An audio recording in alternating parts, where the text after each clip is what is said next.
us.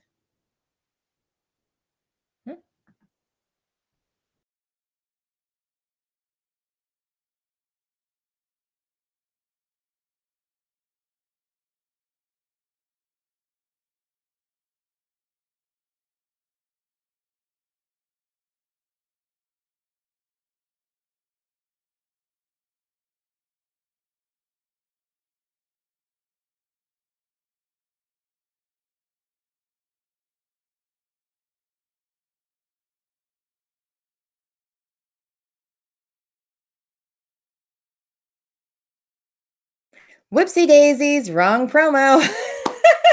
That's what happens when you go live. So let's try this all over again. I was having some tech issues behind the scene, so I had more than one with the same name and made the mistake. So my real guest is Shanil Virani, who I'm very excited for you guys to meet. He's an astronomer and he's done so many wonderful things. Just let me go and bring him in and let him fix my mistake there. So, hi, welcome to the E-Spot. We're here. Like I'm trying to kind of walk astronauty, which is kind of hard to do. Right.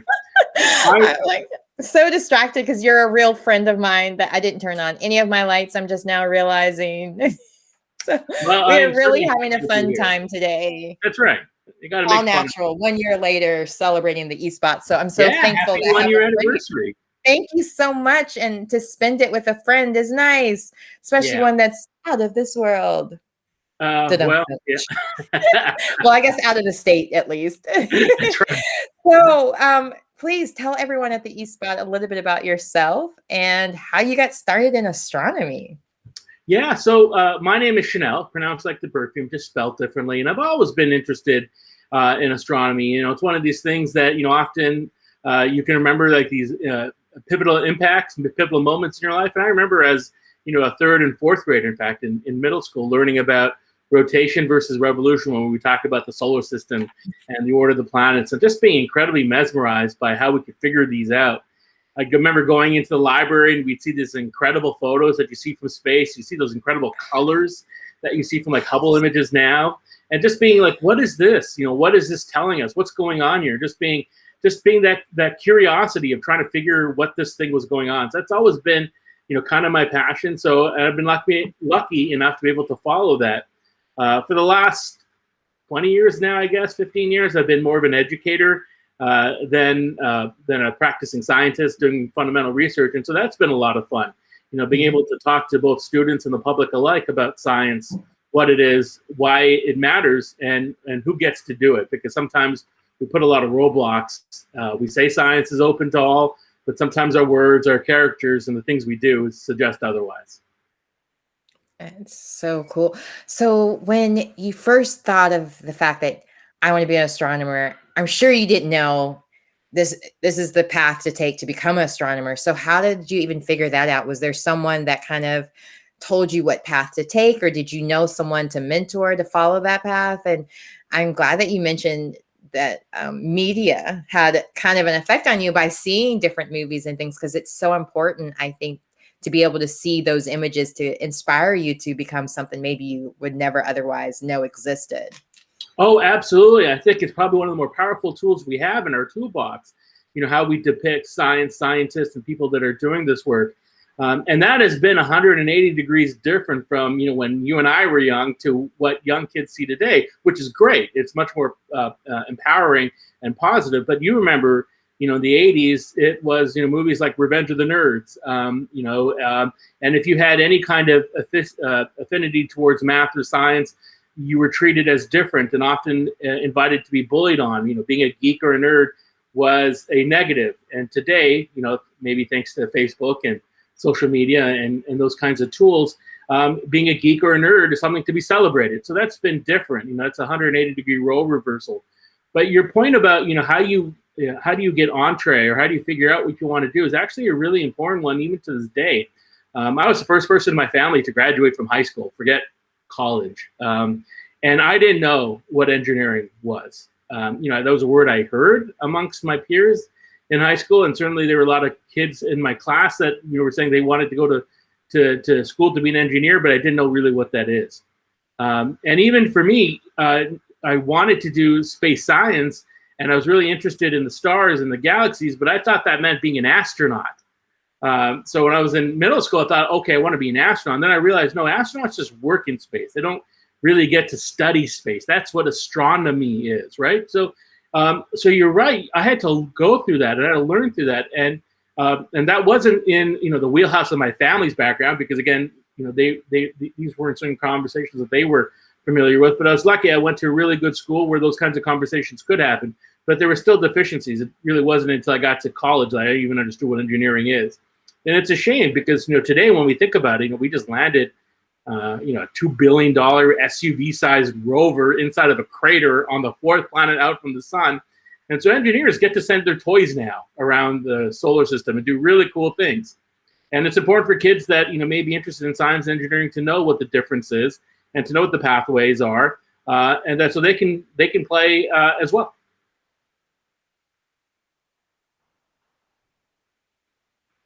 I can't hear you, Camille. Oh, are you muted? I was trying to make sure that my excitement didn't interrupt your story, so I muted myself. So forgive me for that.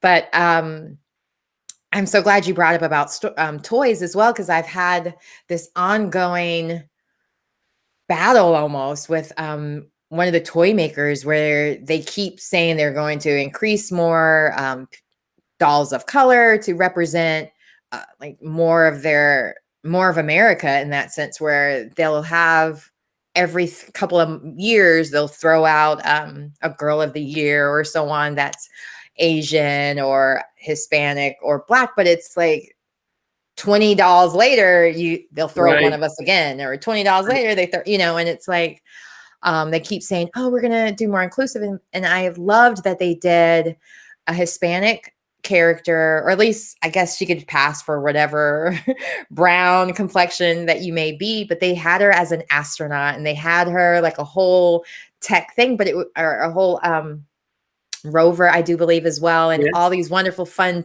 toys for her to play with. But the price point was at a point where it's like, that's not reasonable for most children, period. Right. But then to also be so excluded and finally have something that included you, like I was able to get my daughter the doll for sure, but it was like $350 for all the other stuff like that you may play with for 6 months, maybe, like you just don't know. But I love that they're making more things accessible to girls and really showing all girls that is important. And I'm glad you brought that up, especially with you saying that you were the first in your family to graduate from high school. Like there's still so many people that they're still the first in their generation. And I think the general consensus is that everybody is equal. Everybody's had an even chance, that everybody can just pull themselves up from their boots, and make it. But when you don't see anything that inspires you in that direction, or you don't get the support in school or media or wherever. And I'm just really glad to have you here to just reconfirm that, how important that was in your journey to make it, but also that Hollywood and education and so on realize how important that is, that they show those images and keep it up. Like you can't slack on it. And it's, what you said, Camille, is well said and very important to say. It's a little bit surprising and always shocking to me that in 2021, we're still having conversations like this. You would have thought that, these would have been conversations we would have had a decade or 2 decades ago, but apparently we're still doing it.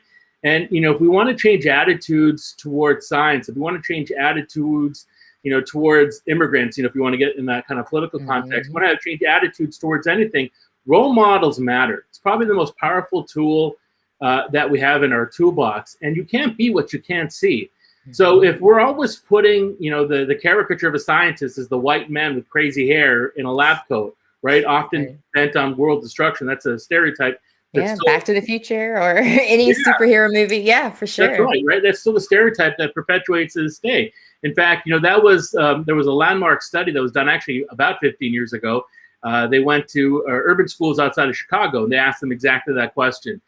Draw a scientist. They were going to, this was 6th or 7th grade class, they were going to visit a national lab just outside of Chicago, a particle lab. And before they went to the lab and actually got to meet some of the scientists involved in this research, the group had this idea, let's see what they think a scientist is and what they do.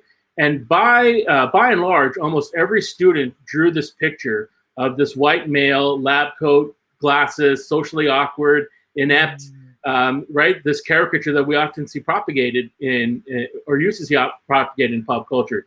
And that was 180 degrees different from what they saw when they visited the lab. And that was some of the pictures that they'd asked the kids to draw pictures before and afterwards. And I'll send you the link if you want to share with the audience afterwards. Absolutely. And the pictures that they drew after the interaction that was so powerful. You know, they drew pictures of women. They drew pictures that looked like themselves, like these students. And they saw one of the most powerful things they said that I remember this young girl actually saying was that scientists look like me and do fun things like me. They're just curious about the world. And that's exactly right. There is no prerequisite to science. You know, the only prerequisite I like to say is curiosity. Everything else, the math and the science, you know, you can learn. But we tend to psych ourselves out, right? If we don't get that math problem in 7th grade, right off the bat, we kind of think of ourselves, you know, math isn't for us or science isn't for me. I even or even with women, I would say, excuse me to interrupt, but they'll just automatically, oh, she's a girl, so she must not be good at math and science. So you're right. But it's even worse than that, because, you know, that could be, you know, a professor saying that about a young woman, you know, having that kind of negative, wrong view. But oftentimes you'll have young women articulating that same argument. I remember I had a young woman come to my office hours. I teach a gen ed class, so that these students always have to take one of my classes in order to graduate for science breadth and depth requirements. And so there's a bimodal distribution I always get in my classes. I get a peak of first-year students that want to get the gen ed out of the way right away, which makes sense, and then you get to go on with their college career. And then I get another peak of students that they're in their 4th year. And it's the 2nd semester of their 4th year. Yeah. They need to take this class in order to get their degree. And I had this young woman come into my class saying, you know, math doesn't run in my family. It's like, there's no gene for math. There's no gene for doing a layup either, right? You work at doing work at a layup or hitting the volleyball. You know, you work at that, and you have to work at math and science the same way. You know, my reference is going to be dated, but, you know, Michael Jordan and Wayne Gretzky are the best, or were the best in their respective fields, not because they sat on the couch for 7 hours a day and then went on the court or went on the ice. They practiced their craft for hours on end every day. And math and science isn't any different. Just because you don't get it doesn't mean you're not good at it. It just means you have to work at it. And so that, you know, we don't tell that. We don't, you know, if we don't get it on the right first try, we come up with excuses. I think your other point, though, about film, that has been the most empowering thing. You know, when we were young, trying to find good science fiction films were few and far between, especially ones that have positive role models. You know, maybe one reason why Star Trek, the original Star Trek, has made such an impact for many generations is that it showed people what we like to think people truly are, right? Open, representative, and it's the ideas that flow to the surfaces. You know, difference between gender and ethnicities weren't part of the conversation. It was what was the ideas, what was the substance of what they were saying, and that's a role. You know, that's an ideal we still seek to achieve.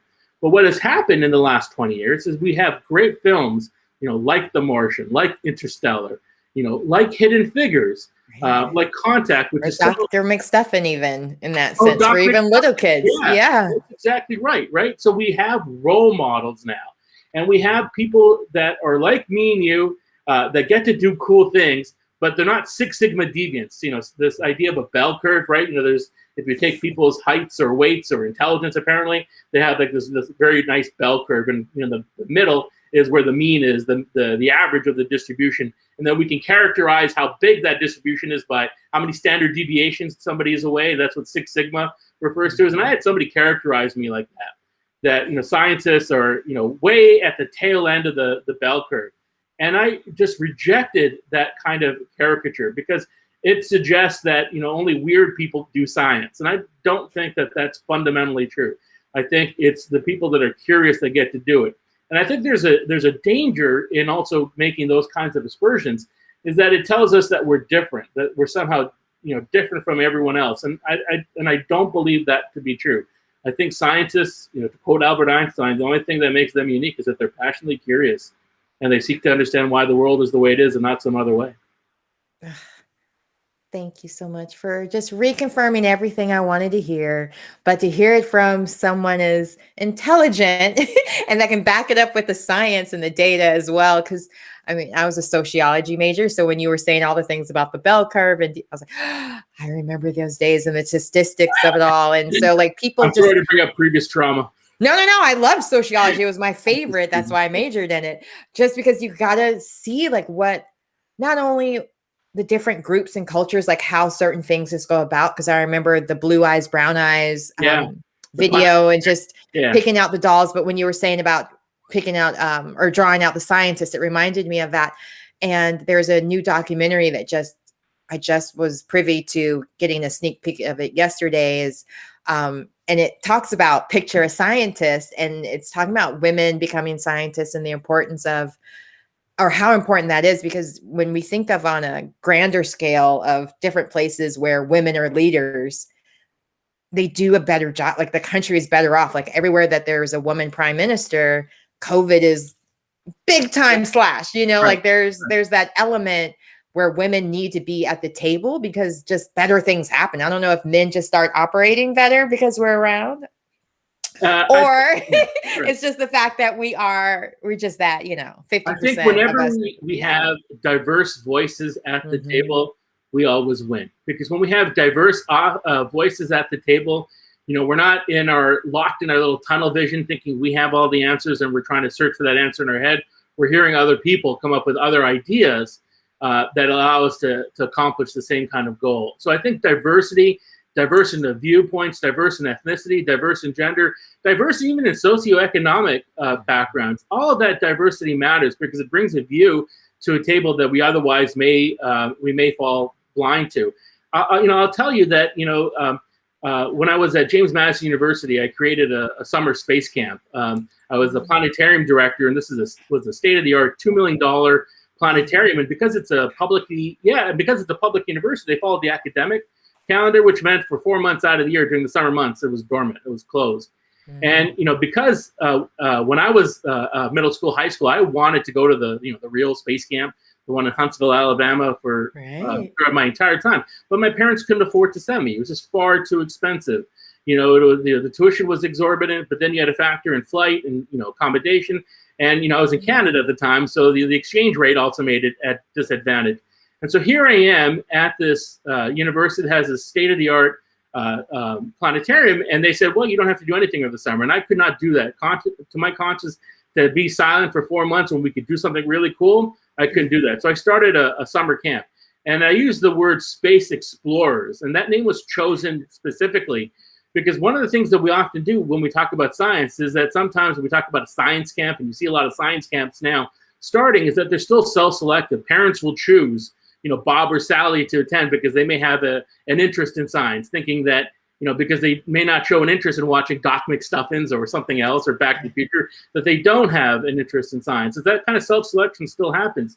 And so with having a name like Space Explorers, if someone's interested in technology, should they attend? Absolutely. If someone's interested in biology, would they find common activities? Absolutely. Physics, astronomy, yes. Right? Space Explorers is engineering too. You can think about devising and developing new technologies, new spacecraft, new robots, new rovers to be sent. So I like the fact that Space Explorers was nebulous and fuzzy. It wasn't a science camp which you can bring your stereotypes to the table. And I'll also tell you that the very first summer I created one, I had this mom come up to me. I would do some of our planetarium shows on Friday nights that I would host them. And I had this single mom come up to me. And she would tell me, my daughter, who at the time she was in 3rd grade, loves coming to the planetarium, but she doesn't want me to tell her friends where we go on Saturdays. And isn't that weird? I mean, I wasn't very quick on the uptake, so I didn't really kind of probe. I just said, okay, that's weird. I said that internally. I didn't say that to the mom. Right. She was searching for things that she could do with her young daughter at the time because she was showing an interest in science. And she was running at the end of her rope in terms of what she could do. You talked about that too, some of the struggles parents have. And so I was telling the mom that, we're thinking of doing the summer camp at the planetarium. It'll be focused on technology and engineering and science, and maybe she should consider signing her daughter up. And so this turned into a Facebook conversation over the next several months. while she talked to her daughter, and the daughter was very reluctant. She did not want to participate. She did not want to enroll. She did not want to sign up, no matter how much the mom encouraged her to do so. So finally, we get to the point where we're like 2 weeks out from the start of the camp, and she still hasn't committed. And I tell the mom that to sign her up, and if by Monday at the first break or by lunch on that Monday she's uncomfortable, does not want to be there, I will give her my cell phone. She can call you. You can come pick her up, and I'll refund the tuition costs. No questions asked. Yeah. There's no expectations whatsoever. The student had a great time. She spent the whole week. Okay. And then, of course, the truth comes out, right? Because, when you go back to school in September, the teacher asks you to write that letter, right? That essay. What did you do this summer, right? That really had the most impact that you really wanted to tell about. And she wrote about her science camp experience. And in that letter is where she said, in 3rd grade, a boy told her, girls don't do science.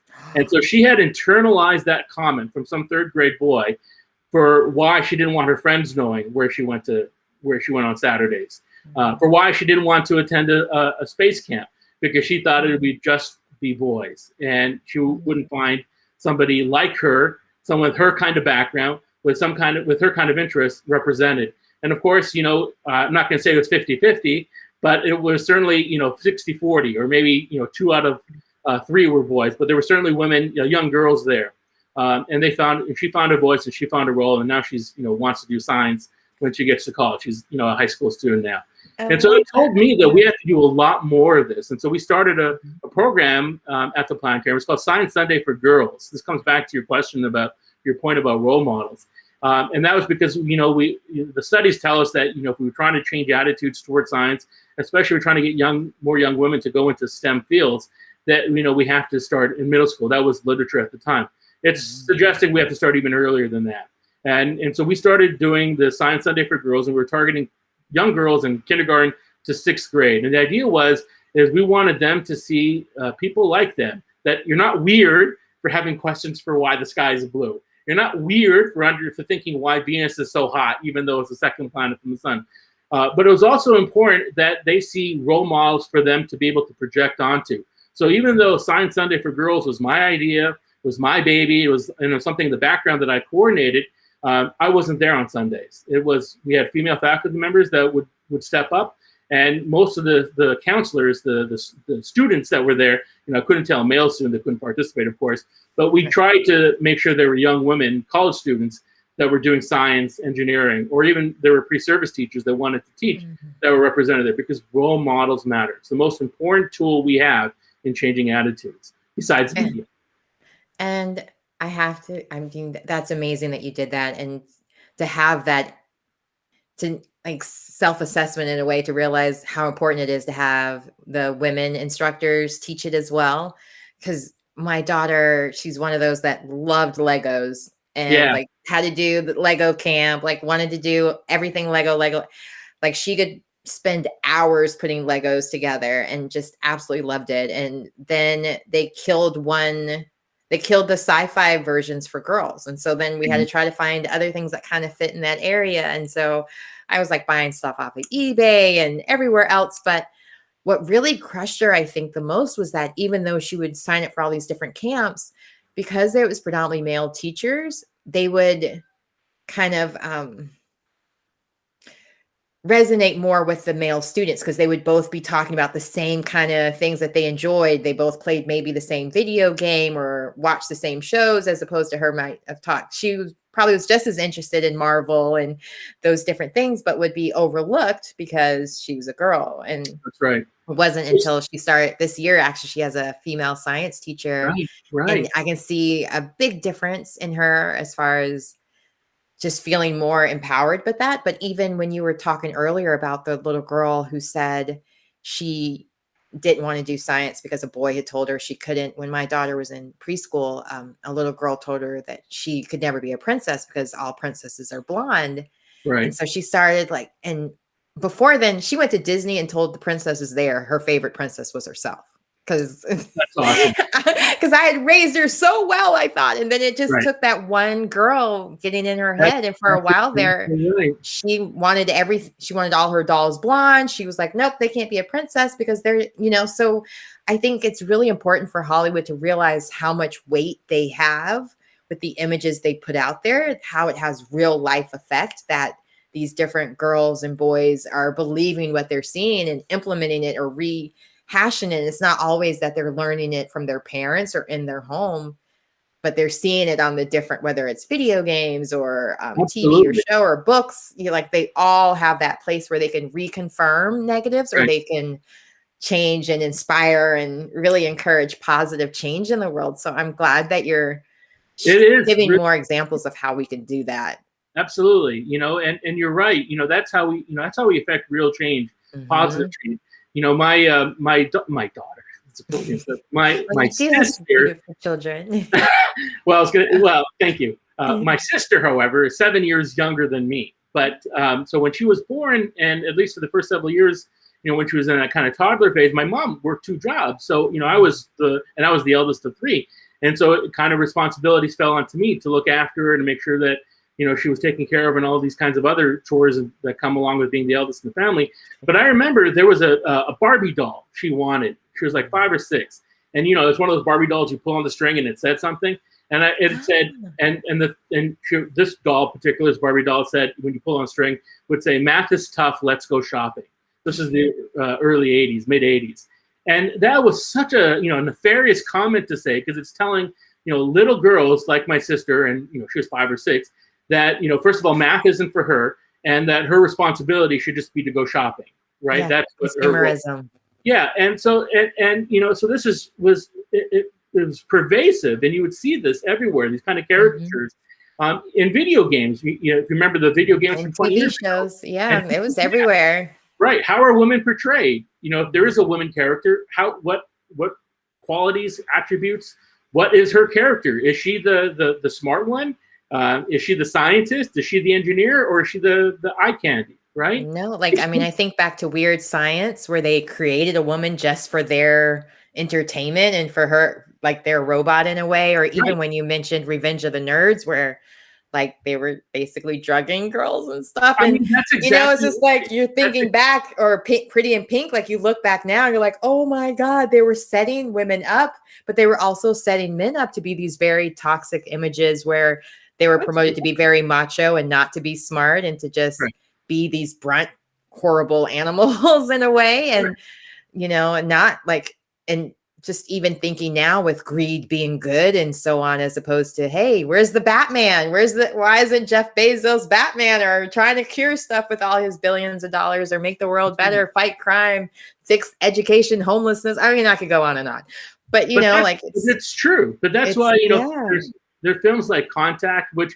came out in the 90s, but is based on a Carl Sagan book, before that. But, Jodie Foster plays the lead character, right? And so at the time, there was a lot of foreground that was being broken, right? It was a female scientist, and she was going to be this lead in this film about making what that first contact with extraterrestrial intelligence would look like, right? And what kinds of things we'd have to go through. And it was such a groundbreaking movie because it showed, a powerful young woman in that kind of role. But then, you cut 15 years, 20 years later, and you have a film like Hidden Figures, right? We have 3 women that are pathfinding in 3 different roles, right? In 3 different ways. And it's important, I think, for young Americans, both male and female, to see what that was like. That, that this idea that maybe we're somehow different, and, it's postmodern, we're post-racism, that obviously I think the last 4 years have shown that's definitely not true. But I think that's where these movies are really, really important, because we have made a lot of advances. Yeah, I think. Oh, sorry. Yeah, I was going to say we have made a lot of advances, but there's still more to be done. And I think, even as you said, in the last 4 years, we've learned. I think even in the last 6 months, I think there's been a reckoning where people realized that there was 2 different Americas, where white America didn't even realize how much different people of color experienced America, just how much more we had to overcome, as far as, like you said, you being the first within your family to graduate from high school. And I'm an immigrant by default because I'm a military child, but I didn't move to America until I was 12. So I had the opportunity to see what it was like to go through ESL as an American and see how badly that program is and how badly it is treated, to find out how much I was bullied for speaking different, for having an accent, for being different. Like I saw that, and a lot of it was because of the movies. And so for me, the movies was not only an escape of like getting to see people with accents like myself on TV, but also getting to see brown people and doing things that maybe one day I could do. I could be a talk show host. I could be in Dynasty getting drinks on the rocks, you know, like stuff. Like, but you know, I just really want for our children and the next generation to have that same type of inspiration, because with all the negative that has come out about what's been going on with all the different movements and Stop Asian Hate, and just last year it was like Stop Muslim Hate. We were part of like it seems like every year it's a different group that, or not even, and now it's like every 3 months or whatever, it's a different group that's targeted. And how great it would be if Hollywood made a point of trying to collaboratively show a unifying of groups and just trying to show a way how America could be with that melting pot, but also showing that that is that inspiration again. It is. And I think, you know, there's a lot of beautiful sentiments in what you said. You know, and you know, the two Americas is maybe why, you know, when you have people, you know, that are creating advertising campaigns or new dolls or new whatever, they don't recognize that diversity in the product that they're creating matters, is because they come from that America where they don't see people, right? And so that seems foreign to them. You know, in Star Trek, you know, one of the fourth most important character in that show, remember, was Lieutenant Uhura. I don't know if you remember or watched, right? Yeah. Right. Well, right I can't do that, but you know, she's Uhura is a Swahili word which, you know, means freedom. And I remember she's the first interracial kiss, so I do remember that part. Yeah, with Shatner, that's right. But you know, her story is also incredibly powerful. You know, the Star Trek, the original series, you know, it played for something like 3 years, I think, in the mid '60s. And after the first year, you know, the actress that portrayed Lieutenant Uhura said she didn't want to do it. She wasn't enjoying the experience, and she had a stage and theater background, and she wanted to return to Broadway and return to her first love. And she was at a dinner cocktail, and she had already told Gene Roddenberry, the producer and director of Star Trek, that she wasn't coming back. And so she was at this cocktail later that evening and was telling this other important person about her decision that she was leaving Star Trek and be returning to stage. And that person said, "You can't do that. You can't leave Star Trek. Don't you see? For the first time, you have an equal role. You're being portrayed as an equal." That person that told her not to leave was Martin Luther King. And Star Trek was the only show that he and his wife would let his kids watch, because they had a black woman in a role, powerful role, an equal role, and that was the future that he wanted his kids to inhabit. And so that was the show she wanted to see. So it was actually, you know, Martin Luther King telling her not to leave that made her stay. And of course, you know, she went on to have this incredible career as Lieutenant Uhura, but then also was critically involved in bringing diverse people to NASA and into the astronaut corps. You know, she was part of the committee that selected Mae Jemison, who was the first African-American female to go into space, right? So she had this incredible pivotal role. But I always think it's that kind of serendipity that comes from a conversation at a cocktail party, yearning her not to leave that role. Because of these powerful forces that sometimes influence how we make these decisions. No, you're so right. Because I was thinking when you were saying about Mae Jemison, or Mae. Yeah, you're right. Okay. It was now I can't remember his name, but the Challenger, he was the first Black astronaut that went up in the Challenger that exploded. Yeah. Well, I was in school like many other kids when that happened, and I remember thinking, never want to be a scientist or never want to be an astronaut. So it can go either way. Yeah. It can go either way. But I want to make sure we get to this quick point, because you mentioned Martian as well, and because of you, I did watch that film, and wonderful. I was so happy I did, because I have to admit, Matt Damon, he kind of pissed me off, and I was like anti-Matt Damon, hadn't watched most of his films after an experience where on the documentary Green Light, he, much like, because he lived in his own bubble of America in Boston, he was giving a Black woman a really hard time about, oh no, we give everybody an equal opportunity. Everybody has an equal chance. And, you know, he of course apologized and realized his errors and watching the movie, I was kind of like, I don't want to watch Matt Damon. Yeah. It's all about him being macho. And then my favorite comes out and I don't want to spoil it for anyone, but there's a wonderful redhead woman, my Jessica Chastain, who's always an advocate for and an ally and just an amazing actress. And it was like a reverse princess moment is all I'm going to say, in the sense of the saving of everything. And I was just like, again, thank you so much for recommending that movie, because I really was like, I don't like digging my heels, didn't want to do it. Like, so I just, again, if you're contemplating not watching it, please do. Yeah, absolutely. It's this is, that the film and, this conversation is really important, because there's a new Columbus 1492 race that's happening now that doesn't get a lot of attention. And you think about, 1492, we were told in middle school or elementary school, right? Christopher Columbus sailed the ocean blue and discovered the Americas, even though he never set foot in America. I'm kind of lumpy descent, so I have a different version, we're told. But I'm playing up that because that was what I was told, right? And we know that none of it is true. But the arguments against his voyage, right, were the same arguments we hear today. He was the third monarch, right? He was Italian, if I remember correctly, by citizenship, but he approached, the monarchy in Spain and in England and France. None of them would fund, Spain did, but England and France and Italy, none of them would fund his voyage, because what are you going to do when you get there? What are you going to find? There's nothing there. And I say that because, of course, there's a race to space today. We have Jeff Bezos and his aerospace, Blue Origin. We have Elon Musk and SpaceX. Eric Schmidt and Larry Page of Google have their own aerospace called Planetary Resources. And you think about, these are just billionaires and they have nothing to do to spend their money on. And maybe that's true, but there's a different reason why they're funding their own aerospace companies and are racing to space. And it's because they've done the calculation. If you look at, the technology that goes into your phone, and a lot of our high-tech devices rely on these rare earth minerals. They're called rare because they're rare to find, but they're abundant in asteroids. They're abundant on the lunar surface.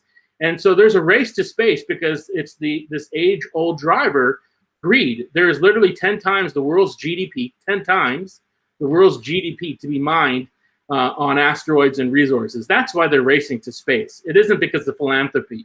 It isn't because they want to see the first human on Mars, as they might say. It's because of greed. And that's happening now. And within our children's future, there will be habitats on the moon. China and Russia last week signed an agreement to work together, to develop together, to create a habitat on moon.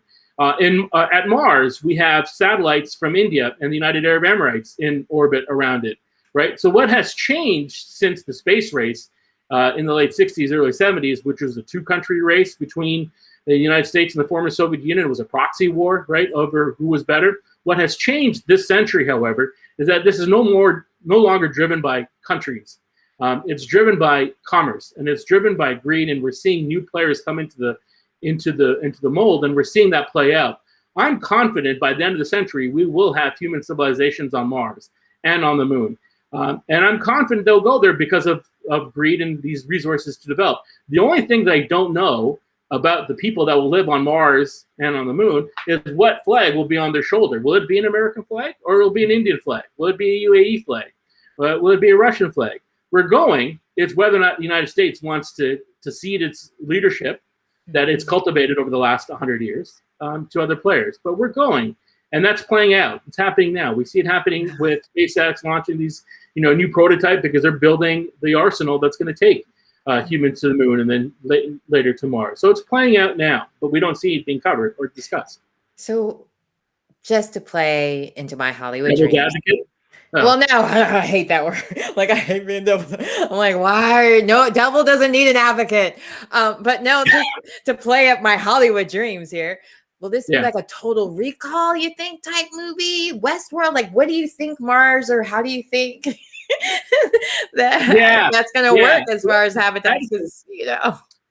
It's a great question. Do you watch The Expanse as a relative? I mean, I just started watching it, but it's that 5 seasons of it apparently. Oh.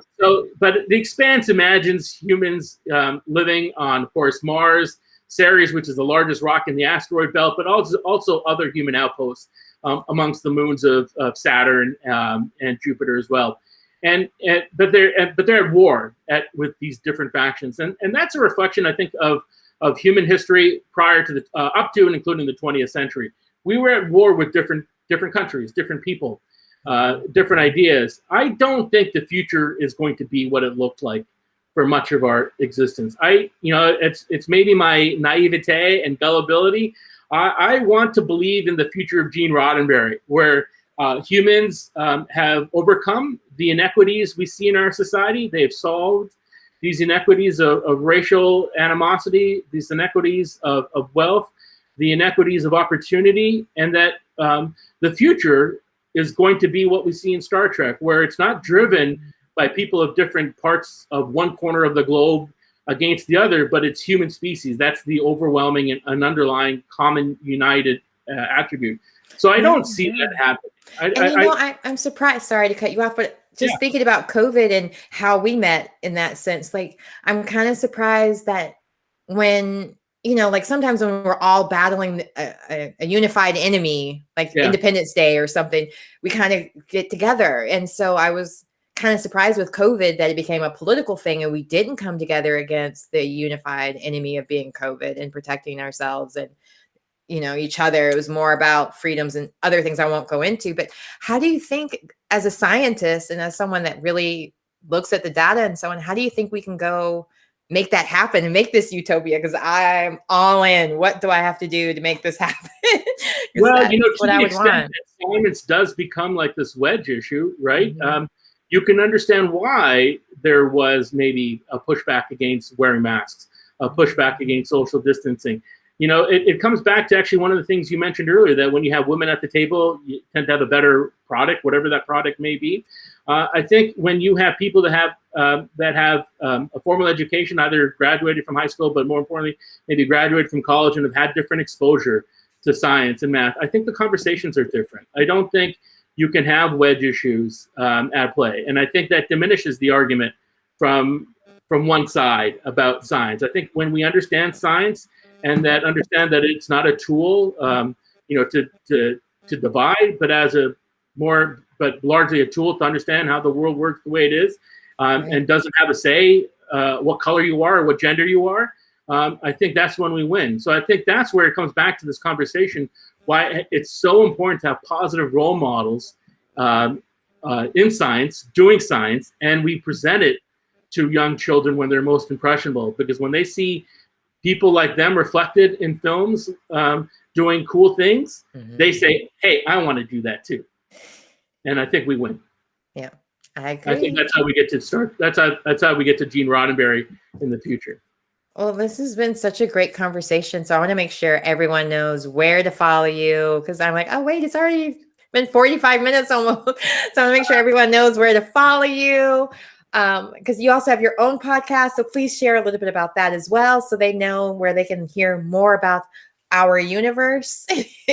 Yeah. So go ahead, share all you can. The podcast is called Our Island Universe, and it's a play on different words I won't get into, but I just like the idea that it's our universe. We're the ones that are figuring it out. And the podcast is short. It started off as being a show that played on my regional NPR station. So it fit into this like 90-second window that they had, and it's growing a little bit more because we've got a little bit more time. So it's 3 minutes.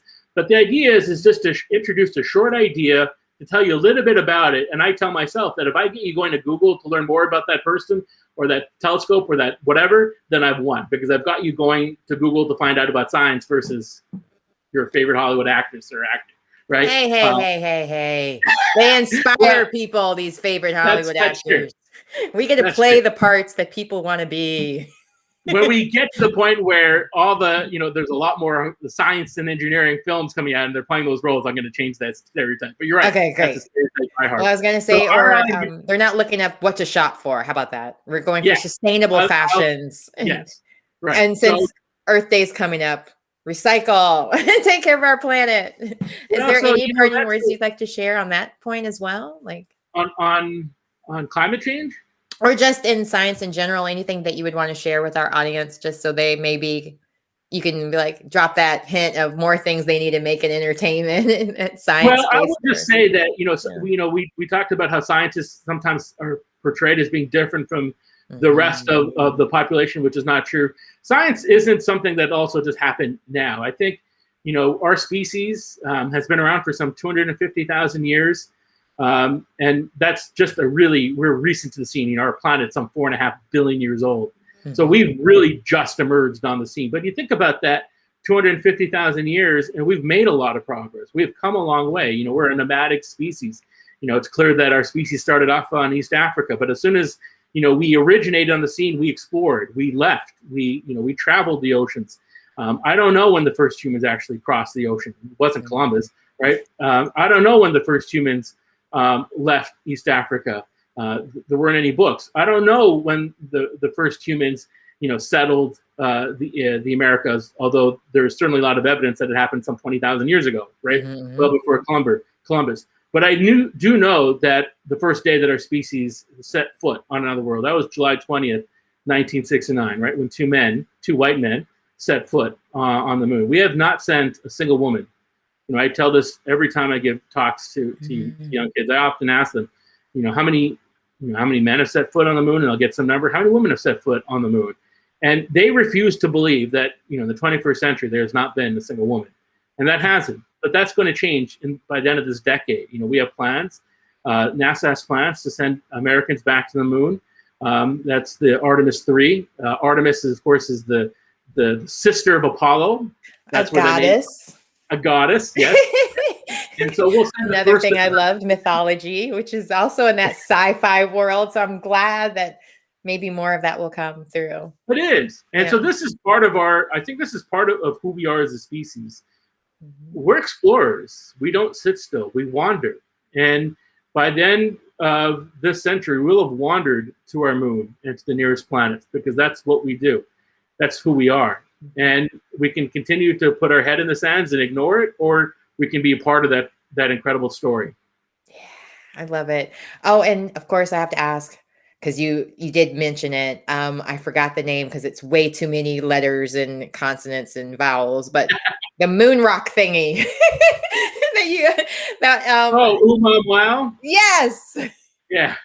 I barely got your name right, Shanil, Virani. I don't know if I even did that right, because I was like, oh, it just looks pretty, but how do I pronounce that? I'm dyslexic, so letters and all of that, right? It moves, so bear with me. It took me a long time to pronounce that word too, and I'm probably still butchering it.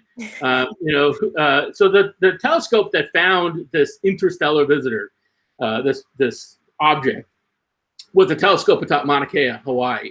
And so there's, of course, been a lot of grassroots organization and outreach amongst the telescopes and facilities that use Mauna Kea, which is a sacred site to the ancient Polynesians and to the current Polynesians.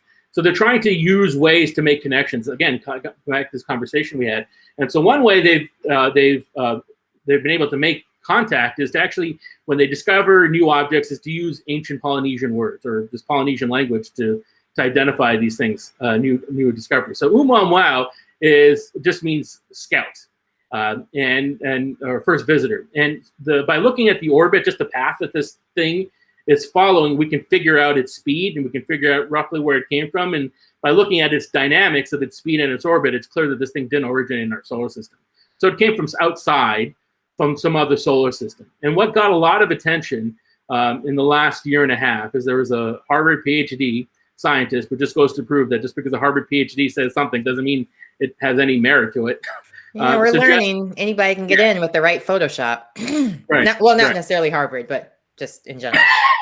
That's right. So he suggested that this was an alien spacecraft with no evidence to support it, just because it had some weird things that we didn't understand at the time. And it became disappointing because, of course, every time, especially when you have, and he's a very reputable, very well-known, made prolific contributions to science. So he's not some, nut job. So you have this Harvard PhD astronomer saying it's aliens. And so, of course, it gets picked up by the press. And this, unfortunately happens quite often. We discover something new, we don't understand it, and so we jump to these great extrapolations that have to be aliens, not recognizing that science is much more boring and prosaic and mundane. And with time, better models come out, better ideas come out that can explain it without having to resort to aliens. And that's, of course, exactly what's happened in the last month. There's been a couple of papers suggesting that this is just a kind of a weird nitrogen ice, and nitrogen ice may sound weird, but it exists on the surface of Pluto. So, there's a great example of something small and insignificant in our solar system, Pluto, having it. And so it's not out of the realm of impossibility that this is just some kind of weird ice exhibiting weird properties and not some alien spacecraft. But you don't hear that. You hear the Harvard PhD says this rock is an alien spacecraft, and never, the follow-up is never taken, never presented to the public. But so Oumuamua is very exciting for a whole number of reasons. One is that it's not from our solar system. So being able to understand, what the chemical makeup is tells us what was the constituent ingredients around another solar system. So understanding it is really cool, but it's not aliens. Okay, and then all these different meteors that are coming through the middle of the night that are scaring people that it's an alien invasion. Are we? Yeah, is it? What was that movie? I just remember the Aerosmith song. I don't want to sleep another night. Armageddon. Are we getting ready to have Armageddon? Do we need Bruce Willis to save us? We started off having a conversation about great science fiction flicks. Armageddon and The Core would be on the list of the worst science fiction films, right? It is just really bad. It made zero sense. Like, I'm going to drill a hole in it. What?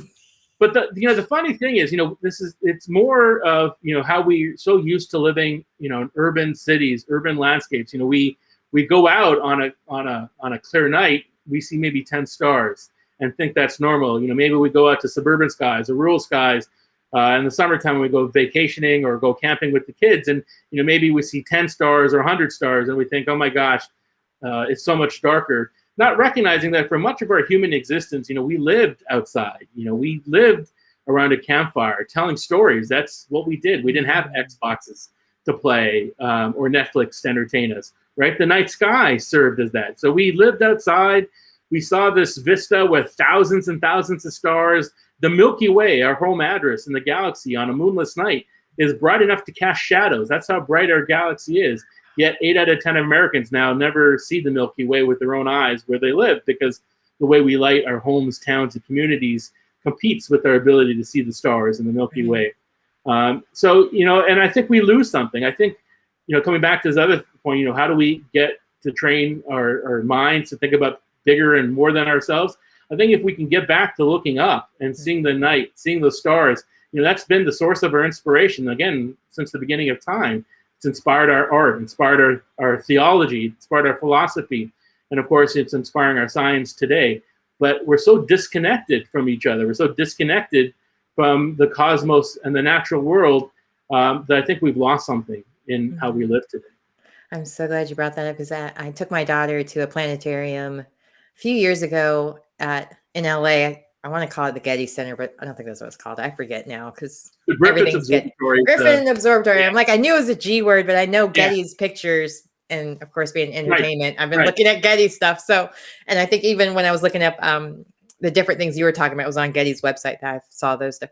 But anyway, they were talking about the night sky and how it almost looked like moving pictures, because stars, they're burning, so they are moving around, and how the first citizens, how they are the first humans, and how they would have thought of those being different mythical creatures and would write about it. It's just like, and just seeing that, it's so important to really support your local museums and planetariums when they're open, of course, because even locally you can get the benefits of learning just more about our history and how important it is, like you said, just to look up, because that made my daughter download an app. And now every once in a while during the summers, we go outside and sky watch and see if we can find our constellation that goes with our birth month, or different characters she might read in her different mythology books. And I love Marvel shows and superhero shows. So even with that, we'll kind of do. So like, you just never really know where you can find inspiration and what curiosities can build from that. Because we even like bought these different books with glow in the dark constellations and stuff within it. Yeah. And just all kinds of different things. Like we went on a whole thing, like hate to admit it, but Jeff Bezos' website, like you could just look for things and find books and all kinds of things that might fit in that category to really inspire. And I know as a kid, my mom would have to paint. Thankfully, she's an artist. She would paint dolls or different things to make them the same color as me. So I never really knew how little there was out there, because even Mozart was brown at my grandmother's house. Because we bought her like a marble bust when we lived in Germany of Mozart, and we went to her house. I was like, well, Jesus is brown too here. So maybe in America, you get to pick whoever, you get to pick the races of your people. But that's the hidden figures, the larger hidden figures, the conversation, right? Is that you're right. I mean, when I was growing up, seeing a blonde, blue-eyed, white Jesus was never something I gave a second thought to. But now when you think about it, it's like, hang on a second. You're right. 2,000 years ago in the Middle East, a blonde, blue-eyed, white person, that doesn't seem that would make sense. Right. But it's true.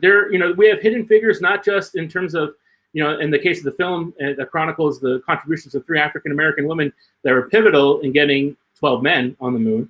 But we have hidden figures in the sense that we often think of it's a particular culture that does science, not recognizing that that's not true either. The ancient Egyptians that built the pyramids, 5,000 years ago, and those are aligned to the cardinal points with a remarkable accuracy. It wasn't aliens that did it.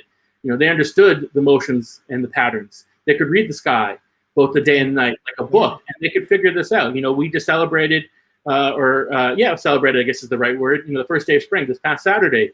Chichen Itza, which is this beautiful pyramid-type structure in Mexico, on the first day of spring or the first day of fall, on the equinoxes, the way that they have their pyramid structure and these steps looks like a serpent rising or descending down from the staircase. That was built more than 1,000 years ago. Again, it wasn't aliens. It wasn't an accident. They knew, how to create and produce an engineering marvel that also could tell a science story. So our ancestors were very adept and very good at reading and using it. Of course, in the past, being able to know that winter was coming was very important. You needed to have the wood to burn, the water to drink, the food to eat, right, to get through a northern winter. So, and in the spring, you would need to know when to plant, when to harvest, right? So you were very attuned to these patterns. You're right. It's again part of our everyday lifestyle that we look to a piece of paper on the wall to know what the calendar it is, what season it is, right? We look to our phone to know what time it is. We could do this by looking at the sky on a clear night, of course. They could do that. And so oftentimes, especially now, one of the things that interests me is, when I was taught world history, like in the middle school time frame, right? It was the Dark Ages. Remember that period? Right? Between like the Greeks and the Romans and the Renaissance, the Italian Renaissance, was a dark period, right? The Dark Ages. And that characterization is just not true. It may have been the Dark Ages in Western Europe, but at that time, in the Arabic world, in the Islamic world, science was thriving. The much pyramids, everything, right? Yeah, because that was 2,000 years before then, but still. Yeah. Okay. Sorry. But the Greeks and the Romans, they had certainly made seminal contributions to the works of Plato and Aristotle. To that they exist today, and that we know of them was because when those civilizations fell, that work was translated and transferred to Baghdad, with modern day Baghdad, and those works were then translated from Latin into Arabic, and then to later languages. So that work was preserved. The science was not only preserved, but there were Arabic and Muslim scholars that contributed and made advances. And so this idea of a Dark Ages is not true. It was certainly maybe true in Western Europe, but there were parts of the world that were thriving and were making seminal contributions, and in fact ushered in the scientific renaissance that started in the 16th and 17th centuries and played a critical role. But we don't tell those stories, right? There's another hidden figures part. We don't tell the stories of people that don't look like Western Europeans that made seminal contributions in the past, that and made our modern day society. The word algorithm actually comes from an Arabic mathematician, Virani, who's actually is considered the founder of algebra, but we're not taught that. I mean, even it's funny. There was like an article going around at one point, I think, on social media, where they were talking about how people wanted to give up Arabic numbers, and I was like, wait, huh? Roman Sanskrit numbers, right? Yeah, like. You do realize that's the numbers that are on your keyboard. It's not like, they were very confused that algebra and so on. Try doing arithmetic with Roman numerals. Go ahead. Yeah, exactly. Take 15, an X and a V, and take 7, And my and dyslexia, that's not happening. yeah, try and do arithmetic with Roman numerals. You can't do it, right? Yeah. That's why you need Sanskrit numerals. That's why it became popular and became the currency of mathematics, is because you can do arithmetic with it, right? No, it's again ignorance, right? I think that's what science education allows you to overcome. Well, this has been a great conversation, and we're officially right at an hour.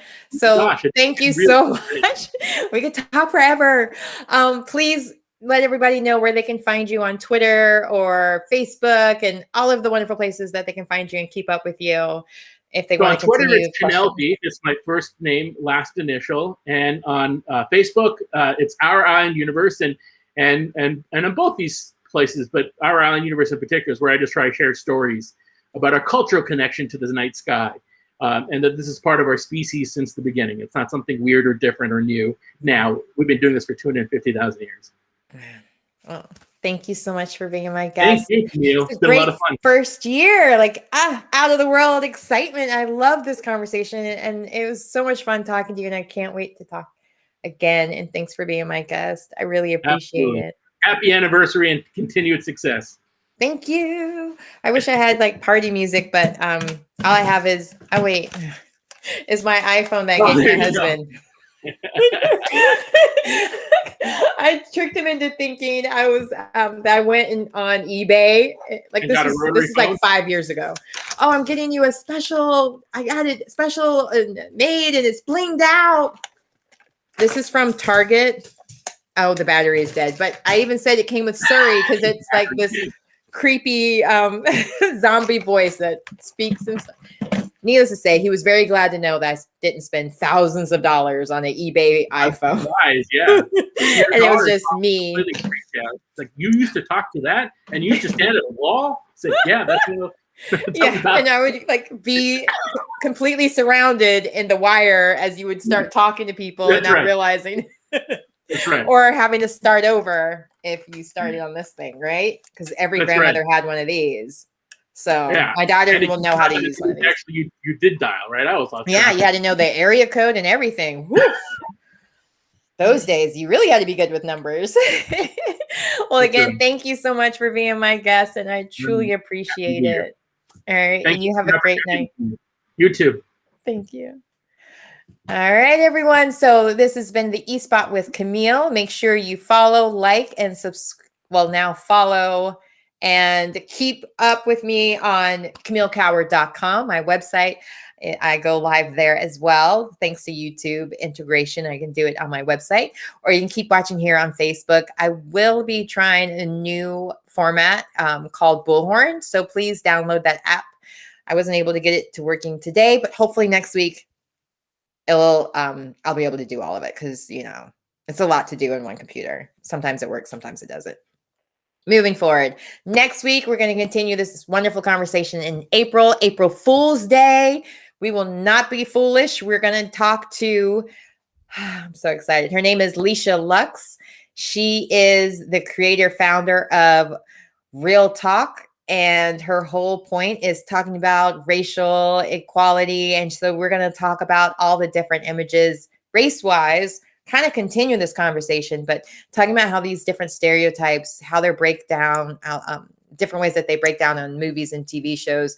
I might have a couple of other people from different cultures also stopping by on April 1st. I'm still waiting to get that all confirmed, where they will also speak from their perspective on how they're portrayed in media and film. And just, I don't know everything. I only know what I know from my perspective. So to hear it from others' perspective, I think that's so important, because not only does it mean when you open the door to diversity, you want to hear those voices. So you don't want to just hear my voice saying it. You want to hear it directly from the horse's mouth.